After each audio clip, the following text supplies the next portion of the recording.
Assalomualaykum. Videomiz Urganch shahar yangi Versal City'de yangi qurilgan binamızın birinchi qavatında bir xonali tayyor remontdan chiqqan kvartira sotiladi ekan. Shuni ko'rib chiqamiz. Avvalgi okeanning to'g'risida Versal City 8 etajli dom. Birinchi etaj bir xona. Tayyor под ключ o'tibdi. Remontdan chiqqan döşal tutdi. Tuvalga berisharasida. Hozir chan qismini ko'rib chiqamiz. Kvartiramiz chan qismiga yetib keldik. Köçe giriş eshiklarimiz demli eshiklar bo'lgan. Eshikdan kirganda shunday bir xo'shga mebel, shkaflari qo'yilgan, aynalari bor, ko'rishingiz mumkin. Aktivlarimiz kafel, topli pol bo'lgan bellarimiz. Bunda общий xonasi, kuxnyasi, sanuzeli bo'ladi. Devorlarimiz oboy, ko'rishingiz mumkin. Gilamlar döşalib turibdi. Bir chetdan ko'rib chiqamiz. Освещениyalarimiz bor. Bu yerda ham spalni, ham zal.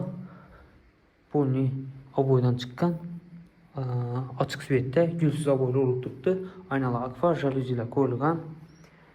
Tak, ben de şkafçiklərim qoyulgan ekan. Taza həmmən əsəsi. Lüstralar qoyulub tutdu. Polni simyolları montaj bo'lgan. Konditsionerin tochkalari tashalgan. Даже devorni döşmə qo'yibdilar. Şkaflar qoyulgan. Taza paket.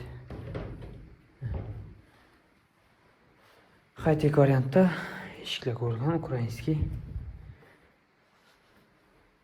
Doğruda sanuzel joyimiz. Hammasini ishki bir xil yo'rtlarimiz deydi. Aktivlarimiz kafel, bella, topli pol. Polni üstü kafel bosilgan deb o'ylayman. Ko'rishingiz mumkin. Rakovinasi, aynasi o'zini quritadi, svetlari ham o'chadi, boshqacha farqli svetda. Svetini yana dush qo'yatilgan, smestitellar qo'yilgan, unitazlar qo'yilgan, quyma yaxshisidan Torino deydi, Royal Aristolla qo'yilgan. Yan tarafda ise kuxnyasi bo'ladi. Kuxnyasi ham keng tushgan. O'zimda o'tirib ovqatlansangiz da bo'ladi. Kuxnya mebellar qo'yilgan, xolodilnik qo'yilgan ekan. Mo'ychalari qo'yilib turibdi.